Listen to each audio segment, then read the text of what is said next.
¿Listo? Bueno, buenos días. Nosotros somos el grupo uno conformado por Sebastián Chaparro, Estefan y Lisa, quien les habla y Osvaldo Roa. Nuestra tutora es Nora Benítez. Vamos a hablar acerca del análisis del conjunto de objetivo medidas de localización cuartiles.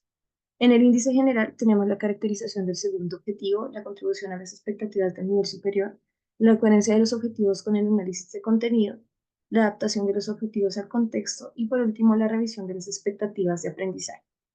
En el objetivo uno que tenemos es analizar la simetría y asimetría en la distribución de los datos agrupados mediante el cálculo e interpretación de cuartiles con el fin de tomar decisiones en una situación problema.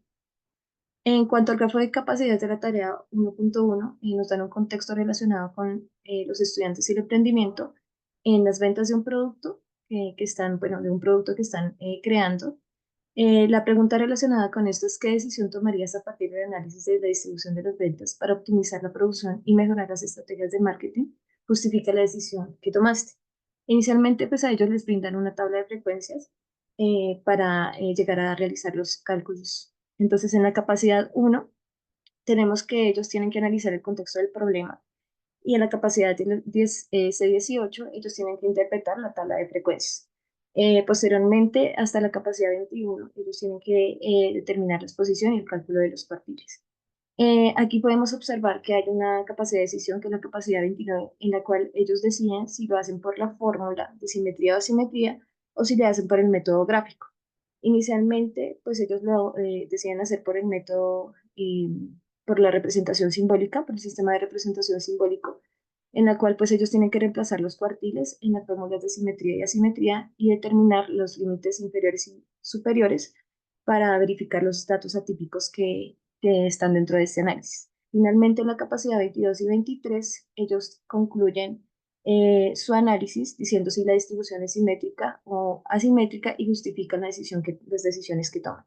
Y en la parte inferior está el camino gráfico en el cual ellos deben realizar la construcción del diagrama de caja y bigotes, posteriormente concluir con base en ese análisis y justificar, que es la capacidad 22 y la capacidad 23. En cuanto al grafo de capacidades de la tarea 1.2, en la tarea se presentan una serie de pasos, que es el procedimiento de Carlos que está aquí en la pregunta. En esta tarea, pues ellos tienen que determinar los errores en ese procedimiento. Entonces, pues nuevamente en las capacidades iniciales ellos leen el contexto, también deben interpretar la tabla de frecuencias, que es la capacidad 18, y posteriormente también realizan los cálculos de los cuartiles. En el primer camino, los estudiantes paso a paso determinan los errores realizados de ese procedimiento. Y en el segundo paso, ellos determinan que ya hay errores porque en el primer paso de esa tarea, los cuartiles que se muestran están erróneos. Entonces ellos ya concluyen que de resto todo el procedimiento va a estar mal. Por último, en la capacidad 22 y la capacidad 23, ellos pues como mencionaba anteriormente, concluyen y justifican el análisis que realizaron anteriormente. Aquí podemos observar el grafo de los caminos de aprendizaje del objetivo 1, que fue los que mencioné anteriormente. En cuanto al grafo de secuencias de las capacidades del objetivo 1, hay algunas secuencias que quisimos, en las que quisimos dar más relevancia, que es la secuencia 17, 16 y 19, que se basan en la comparación de cálculos de cuartiles, que fue una secuencia que incorporamos. Además de eso, la secuencia 17, que se basa en la evaluación de la simetría desde distintos enfoques. Es decir, pues acá incluimos lo relacionado con los valores, con los límites inferior y superior para determinar valores atípicos y reforzar la idea de simetría y asimetría en una distribución. Y por último, la secuencia 21, que analiza el impacto de fallos en los cálculos. En cuanto a la contribución a las expectativas de nivel superior, consideramos que el objetivo 1 contribuye al desarrollo de las capacidades como la matematización, comunicación, razonamiento y argumentación, utilización de operaciones y un lenguaje simbólico, formal y técnico, además de representación también. En este objetivo no hicimos, sentimos que no contribuía a la capacidad de herramientas matemáticas.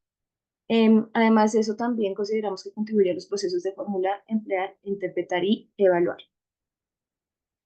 En cuanto al objetivo 2, a pesar de que también contribuya a las capacidades que había mencionado anteriormente en el objetivo 1, hace más énfasis en las estrategias, en la capacidad de estrategias para resolver problemas, la matización, la comunicación, el razonamiento y la argumentación. Nuevamente, no hicimos uso de la capacidad de herramientas matemáticas.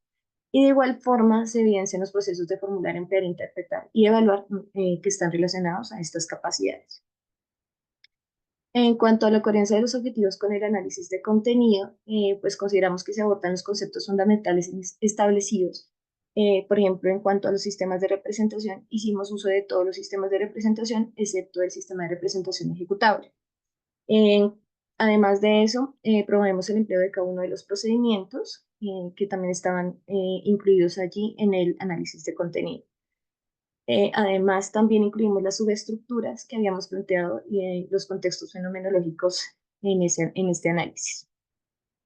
Estas actividades también contribuyen al desarrollo del estándar que promueve la resolución y formulación de problemas a partir de propiedades estadísticas, incluyendo medidas de tendencia central, dispersión y simetría en el análisis de datos. En cuanto a la adaptación de los objetivos al contexto, nos basamos en tres aspectos. En cuanto al plan de área, pues el tema de cuartiles está en el tercer periodo del grado noveno, de estadística. Además de eso, consideramos que los objetivos están acordes al nivel académico de los estudiantes de grado noveno y al enfoque de la institución, que es el emprendimiento. En cuanto a la revisión de las expectativas de aprendizaje, se identificaron dificultades en la construcción de los grafos en las tareas 1.1 y 1.2, sobre todo en la tarea 1.2, dado que pues el grafo se nos cruzaba mucho, las líneas, entonces decidimos replantearlas. Además de eso, pues incluimos nuevas capacidades y errores. Y además, el lenguaje lo mejoramos, dado que el lenguaje también estaba muy técnico para los estudiantes, decidimos hacerlo un poco más acorde a su entorno. Gracias.